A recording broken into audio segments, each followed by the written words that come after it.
오늘은 출애굽기 24장 1절에서 3절 말씀 중심으로 이 전체 내용을 함께 나누도록 하겠는데요. 피로 세운 자유의 언약, 피로 세운 자유의 언약, 이런 제목으로 말씀 나누겠습니다. 여러분, 추석 명절은 어떻게 잘들 보내셨어요? 오랜만에 가족들도 만나시고 또 친척들, 또 친구분들 아마 좋은 시간 보내셨으리라 생각이 됩니다. 목사님 한 분은 명절에 처가를 다녀왔는데 처가에 사모님과 아이를 두고 혼자 올라왔다고 합니다. 그렇게 말하는 우리 목사님의 얼굴이 무척이나 환하게 빛이 났습니다. 왜 그랬을까요? 여러분은 아세요?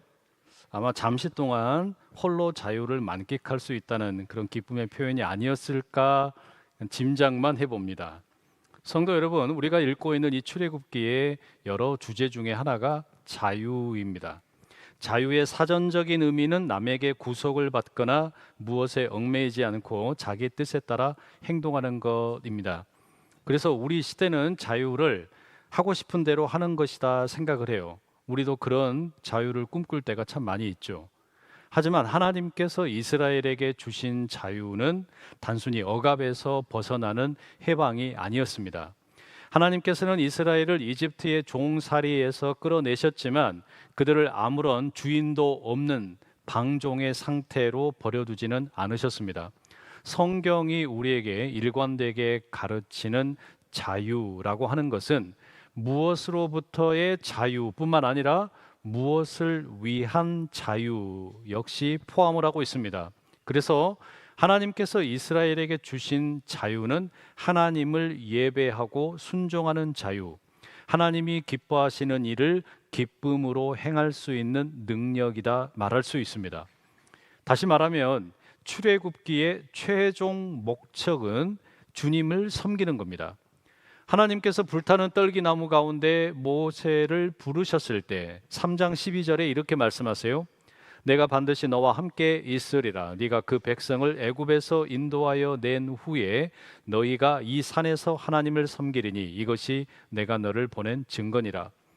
이스라엘이 파라오의 종살이에서 해방되어 자유를 얻게 될 것이고 시내 산에서 하나님을 섬기게 될 것이다. 하나님의 종이 될 것이다. 그게 하나님께서 모세에게 주신 계획이었습니다. 다시 말하면 이 말씀 자체에 무엇으로부터의 자유와 무엇을 위한 자유가 명확하게 표현됩니다. 십계명의 첫 번째 계명 역시 마찬가지입니다. 20장 2절과 3절에 이렇게 기록되어 있어요. 나는 너를 애굽 땅 종되었던 집에서 인도하여 낸 네 하나님 여호와니라. 너는 나 외에는 다른 신들을 네게 두지 말라. 하나님께서 이스라엘을 이집트에서 벗어나는 자유를 주셨는데 그리고 뭐라고 말씀하시냐면 그러니 너는 하나님만 섬겨라. 즉 이스라엘의 자유는 하나님을 섬기기 위한 자유라는 말씀입니다. 그리고 이제 우리가 오늘 읽은 출애굽기 24장은 바로 그렇게 주어진 자유에 대해서 언약을 맺는 자리입니다. 자유의 완성을 보여줍니다. 해방의 은혜를 맛본 백성들이 말씀 앞에서 서약을 하고 하나님과 피로 언약을 맺는 장면입니다. 모세가 시내산에 올라갔다가 하나님의 말씀을 가지고 내려옵니다. 온 백성을 모아놓고 이제 출애굽기 20장의 10계명과 21장에서 23장까지 우리가 함께 살펴보았던 사회법, 제사법, 그리고 정의와 관련된 법들, 그 모든 언약서, 율법의 말씀을 낭독하게 됩니다. 백성은 그 음성을 다 듣고 난 다음에 소리 높여서 대답을 합니다. 24장 3절 여호와께서 말씀하신 모든 것을 우리가 준행하리이다. 이것은 단순한 감정의 외침이 아니라 하나님과의 언약에 대한 공식적인 동의였습니다. 백성들이 아멘을 했다라고 하는 것은 이제 하나님과 백성 사이에 일종의 언약을 맺는 사인을 하는 그와 같은 장면입니다. 그리고 이어지는 4절에 보면 하나님께서 또 이렇게 모세에게 지시를 하십니다. 모세가 여호와의 모든 말씀을 기록하고 이른 아침에 일어나 산 아래에 제단을 쌓고 이스라엘 12지파대로 12기둥을 세우고, 모세가 하나님의 율법의 말씀을 낭독만 하고 끝낸 게 아니라 이 말씀을 이제는 글로 남깁니다. 서면으로 남기는 거예요. 하나님의 뜻이 세대와 세대를 넘어서 전해지게 하기 위한 겁니다. 그리고 어떤 그 물건을 만드는데, 한편에는 제단을 만들고 또 한편에는 12개의 기둥을 만듭니다. 제단은 하나님을 상징을 하고 12기둥은 이스라엘의 12지파를 대표합니다. 보이지 않는 하나님은 제단으로, 눈에 보이는 백성들은 12기둥으로 나타나게 되고, 바로 그 사이에 모세가 중재자로 서 있습니다. 이건 마치 여러분 부동산 거래를 하는데 파는 사람과 사는 사람이 중개인과 함께 사인을 앞두고 있는 것과 마찬가지의 모습입니다. 하늘과 땅, 하나님과 백성이 마주 서 있는 자리입니다. 아직은 제사장의 직분이 제도적으로 세워지기 전이었기 때문에 모세가 백성들 가운데 청년들을 부릅니다. 그리고 그들에게 번제와 화목제를 드리게 했습니다. 이들은 각 지파를 대표해서 하나님께 희생을 드립니다. 희생 제물을 잡게 되면 피가 나오겠죠. 이 피를 모세가 2개의 그릇에 담습니다. 하나는 그릇에 담고 또 하나는 그릇에 담아서 이것을 제단에다가 뿌립니다. 한편에는 하나님을 상징하는 제단이 있고 또 한편에는 12개의 기둥으로 이스라엘 백성들을 상징한다 그랬는데, 하나님의 제단 가운데 먼저 피를 뿌립니다. 그리고 남은 피를 들고 백성 앞에 모세가 섭니다. 그 손에는 아직 그 짐승의 온기가 느껴집니다. 그리고 피에 그 자극적인 냄새가 아주 진하게 배어 올라옵니다. 모세가 팔을 들어가지고 이 피라고 생각을 해보세요. 이렇게 작지 않았겠죠? 훨씬 큰 대접에 담겨 있는 이 피를 그냥 쫙 뿌려버린 거예요. 붉은 핏방울이 햇빛에 반짝이면서 하늘로 흩어집니다. 백성의 옷과 머리와 얼굴 위로 핏방울이 떨어집니다. 순백의 옷자락마다 피에 붉은 점이 생기게 되고, 피는 흙과 섞이게 되고 옷깃에 스며듭니다. 이 자국은 절대로 쉽게 지워지지 않을 겁니다. 여름에 여러 가수들이 콘서트를 하는데 그 중에 가장 인기 있는 콘서트가 싸이라는 가수의 콘서트입니다. 이름이 흠뻑 쇼입니다. 거기에 가면 사람들이 비를 맞을 준비를 하고 갑니다. 대포를 쏩니다. 물대포를 쏘는 거예요. 물대포가 팍 터지게 되면 사람들이, 특히 젊은 청년들이 그냥 좋다고 와 이러고 있어요. 그런데 지금 여러분, 물대포가 쏟아지는 게 아니라 모세로부터 피의 대포가 쏟아지는 겁니다. 피가 흩어 뿌려지는 겁니다. 그 피가 쏟아지게 될 때 사람들은 숨을 죽입니다. 바람 속에 피의 냄새가 섞여서 퍼지게 되고, 그들은 그 피에 젖으면서 내가 언약의 당사자라고 하는 것을 온몸으로 느끼고 깨닫습니다. 그때 모세가 이렇게 외칩니다. 8절, 이는 여호와께서 이 모든 말씀에 대하여 너희와 세우신 언약의 피니라. 다시 말하면 제단과 12개의 기둥으로 대표되는 하나님과 이스라엘 사이에 이제 언약을 맺게 되는데, 이 피가 일종의 사인이 됩니다. 하나님의 사인이 들어가고 이스라엘 백성들의 사인이 들어가고, 이제 이 언약은 피를 통해 비준이 되는 겁니다.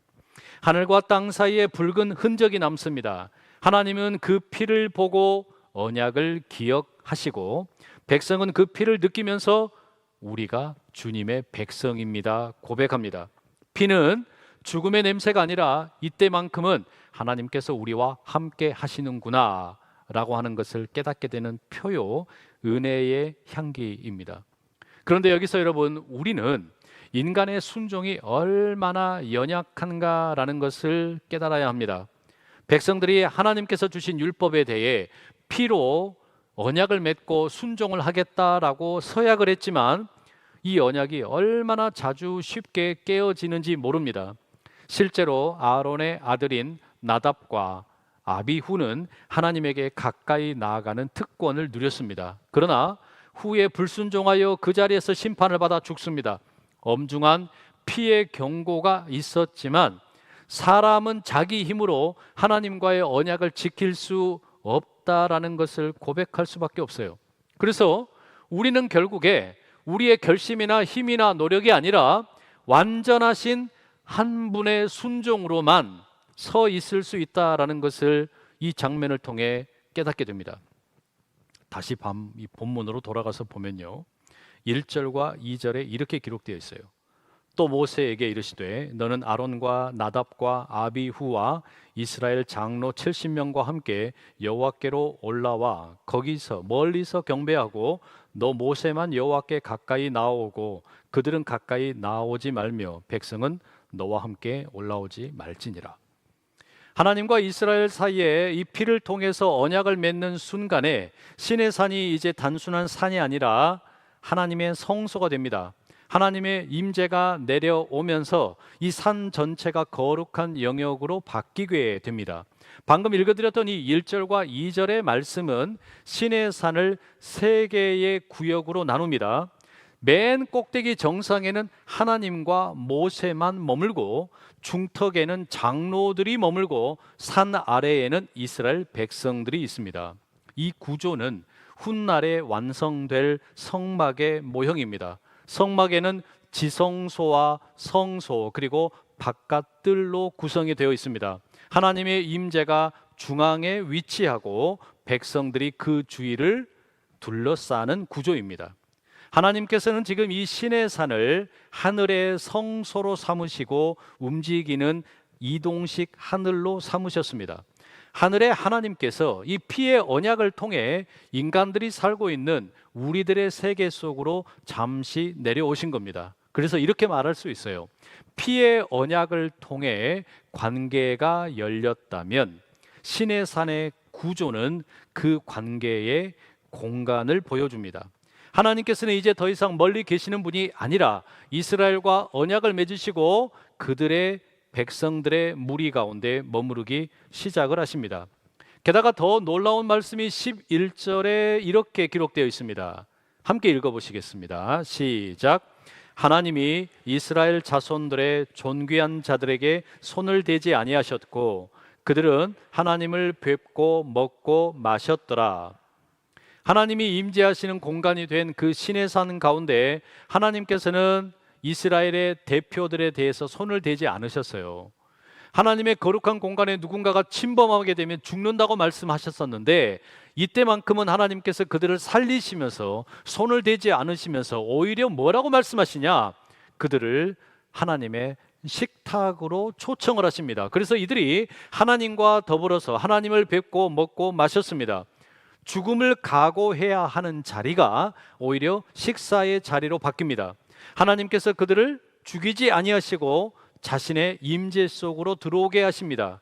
두려움이 기쁨으로 변하게 된 것입니다. 그러니 이 식탁은 이제 피로 세워진 언약의 결과이자 하나님과 백성이 하나가 되었음을 보여주는 화해의 잔치입니다. 다시 정리하면 언약의 피를 통해서 새로운 관계가 열리게 되었고 신에 사는 그 관계의 공간을 보여주고 이 식사는 그 관계의 기쁨을 표현하는 것이다 하겠습니다. 여러분, 신의 산에서 펼쳐지는 이와 같은 하나님과 백성의 장로들의 식탁은 이제 예수님의 피를 통해 우리 모두에게 확대됩니다. 예수님께서 돌아가시기 전날 밤에 잔을 들고 제자들에게 이렇게 말씀하셨어요. 마태복음 26장 27절 28절. 또 잔을 가지사 감사 기도하시고 그들에게 주시며 이르시되 너희가 다 이것을 마시라. 이것은 죄사함을 얻게 하려고 많은 사람을 위하여 흘리는 바 나의 피 곧 언약의 피니라. 신의 산에서는 하나님과 이스라엘 백성들 사이에 짐승의 피를 통해 언약을 맺었다면 이제 예수님께서는 자신의 피를 통해서 영원히 지워지지 않을 언약을 선포하고 계십니다. 그리고 그 식탁의 자리로 제자들을 초청하셨고 이제 우리를 초청을 하시는 겁니다. 이게 예배예요. 예수 그리스도의 언약의 피가 우리를 씻으셨고 이제 우리가 하나님의 임재 가운데 먹고 마시며 교제하게 되었고 때문에 예배는 두려움의 자리가 아니라 기쁨의 잔치인 줄로 믿습니다. 또 하나 우리가 이 본문 가운데 눈여겨볼 게 하나 있는데, 그것은 두 개의 움직임이 대조를 이루고 있습니다. 하나는 모세가 위로 올라가는 움직임이 있고, 또 하나는 하나님께서 아래로 내려오시는 움직임입니다. 모세가 산 꼭대기로 올라갑니다. 그랬더니 하나님의 구름이 산을 뒤덮게 되고 불같은 영광이 정상에 머무릅니다. 백성의 눈에는 그 광경이 맹렬한 불처럼 보였습니다. 하늘에 하나님께서 땅으로 내려오시고 모세는 하나님에게로 산을 향하여 올라가는 겁니다. 여러분, 이 장면은 예수 그리스도의 구원의 사건을 미리 보여주는 것과 같습니다. 모세가 올라가고 하나님의 임재가 내려온 것처럼 예수님께서도 올라가시고 성령께서 이제 내려오시게 됩니다. 복음서를 우리가 유심히 읽어보게 되면 예수님의 행적에 대해 올라간다라는 표현을 자주 사용합니다.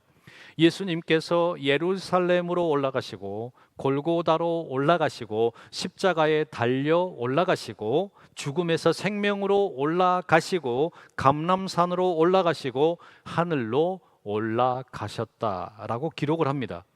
모세가 올라감은 율법이 내려오는 길이었다면 예수님의 올라가심은 성령께서 내려오기 위한 길이었습니다.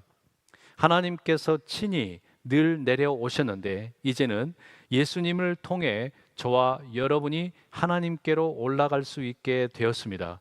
그 사이를 잇는 것이 뭐냐? 예수님의 보혈이요 성령의 인도하심인 줄로 믿습니다.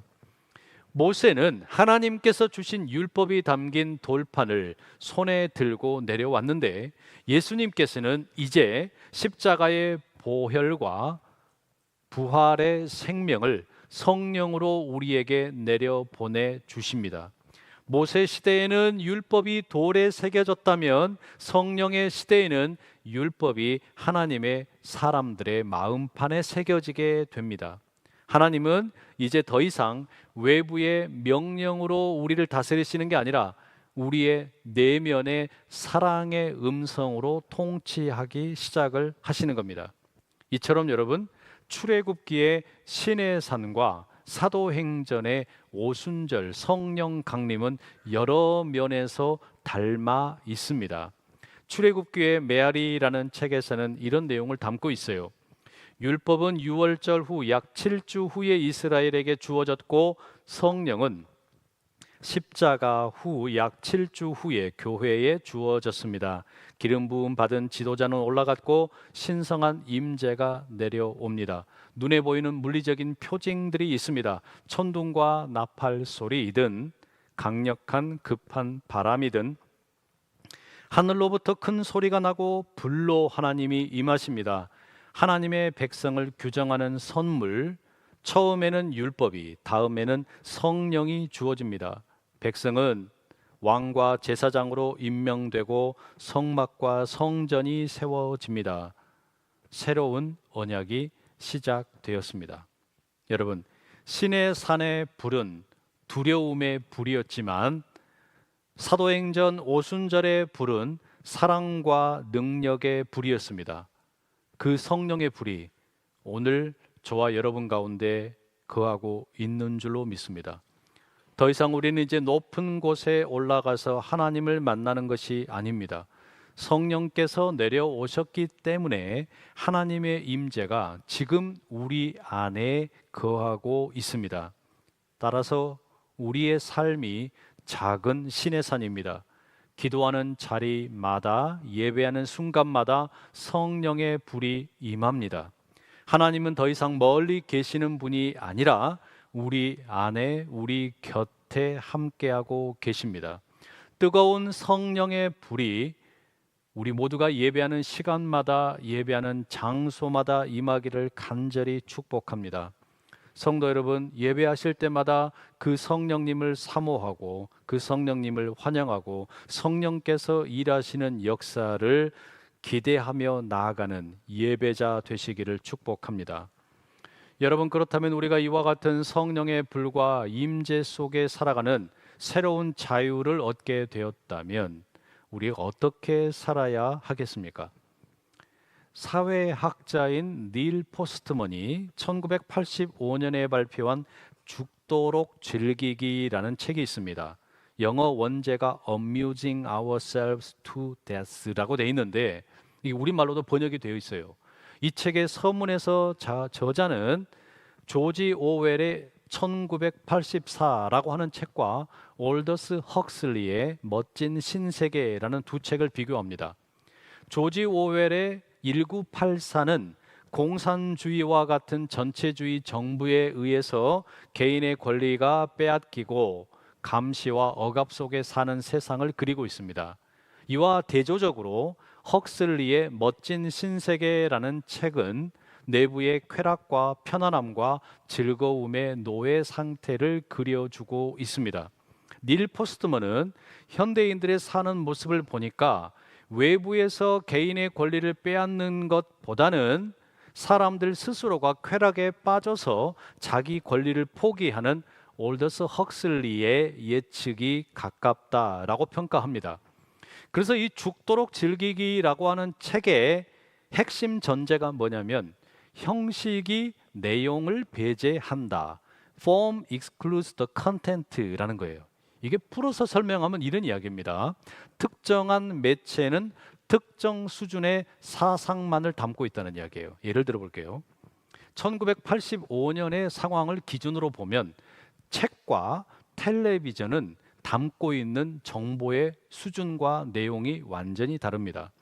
책이라고 하는 도구는 필수적으로 풍성한 정보와 합리적인 논증을 담고 있습니다. 반면에 새롭게 출연을 했던 텔레비전은 사람들의 쾌락의 욕구를 충족시키기 위해서 정보의 질을 낮추고 흥미 위주의 내용을 제공하게 됩니다. 이게 닐 포스트먼이 1985년에 지금으로부터 40년 전에 경고했던 내용이에요. 그가 말하는 내용은 결국 뭐냐면 텔레비전의 해악으로 인해서 교육과 종교와 정치와 언론, 우리가 살고 있는 거의 모든 공공의 영역이 텔레비전 때문에 오락으로 변질될 것이라는 거예요.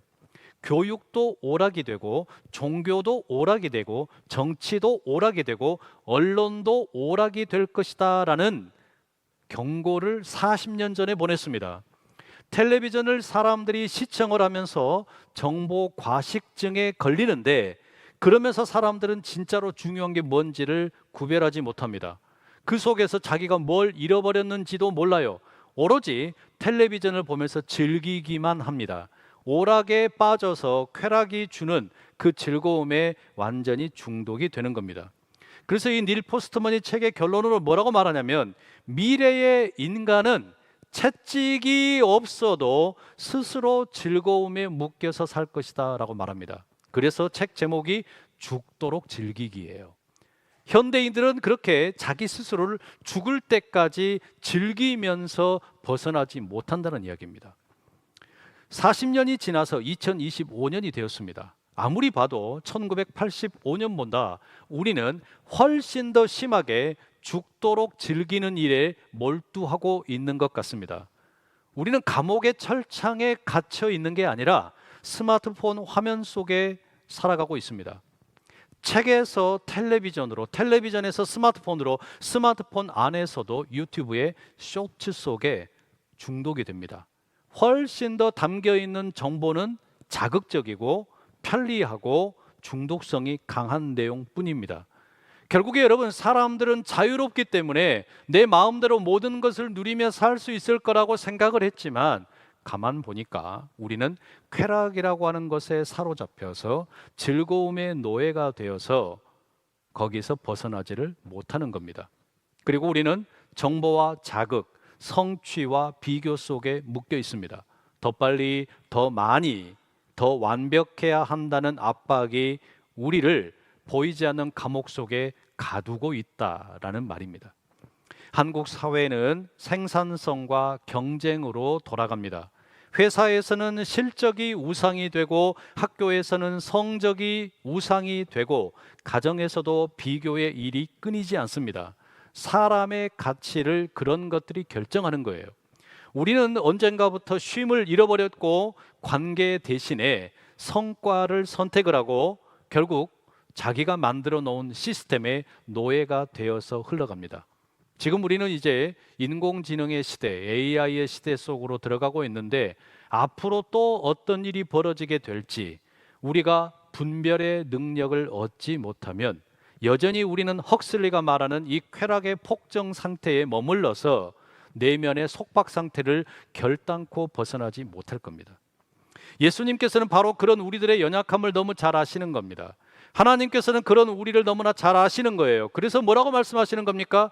우리에게 주어지는 자유는 무엇으로부터의 자유로는 충분하지 않다. 도대체 무엇을 위한 자유냐?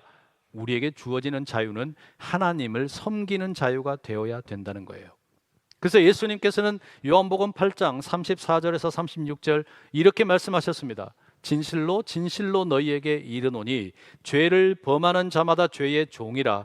종은 영원히 집에 거하지 못하되 아들은 영원히 거하나니 그러므로 아들이 너희를 자유롭게 하면 너희가 참으로 자유로우리라.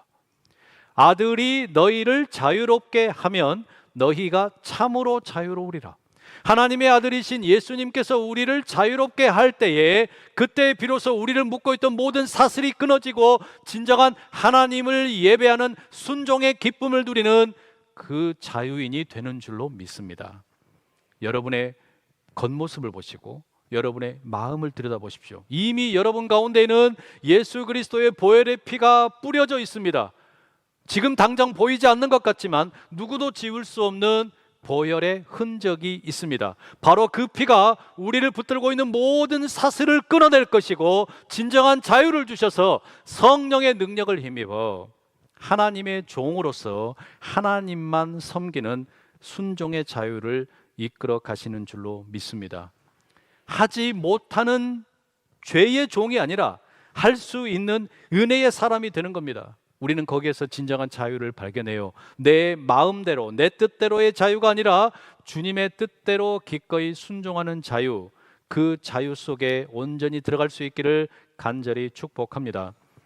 출애굽기 24장은 피로 언약을 맺는 내용으로 시작을 해서 하나님의 임재의 영광으로 끝을 맺습니다. 그 중심에 자유와 순종, 임재와 성령이 있습니다. 사랑하는 성도 여러분, 우리 모두는 피로 구속받은 백성입니다. 예수 그리스도의 피의 흔적이 우리의 몸과 마음에 이미 가득합니다. 성령께서 우리 안에 거하십니다. 그러니 우리 모두는 이제 움직이는 신의 산이 되고 움직이는 성전이 되어서 하나님의 종으로 하나님을 기쁘시게 하고 섬기는 하나님의 진정한 자유인 될 수 있기를 간절히 축복합니다. 예배를 드릴 때마다 이 예배의 자리에서 우리는 깨닫습니다. 주님의 보혈이 나를 살린다. 주님의 보혈이 나를 깨끗하게 한다. 주님의 보혈이 나를 진정한 자유인으로 세운다. 그러니 어떤 사슬도 나를 얽어맬 수 없다. 이 담대하고도 놀라운 자유의 선언이 우리 모두 가운데 가득하기를 축복합니다. 혹시 오늘 이 예배의 자리에서도 나를 얽어매고 있는 사슬이 뭐가 있습니까? 지금 우리 주님의 피가 우리를 부릅니다. 자유로 순종하고 자유를 누리는 하나님의 백성이 되라고 부릅니다. 그 주님의 피의 부르심 가운데 기쁨으로 순종하며 응답하는 우리 모두 되기를 축복합니다. 기도하겠습니다. 사랑의 주님, 피로 세우신 언약을 기억합니다. 이제 우리가 성령의 임재와 함께 움직이는 성전이 되어 하나님을 온전히 섬기는 순종의 자유를 누리게 하옵소서. 예수님의 이름으로 기도드립니다. 아멘.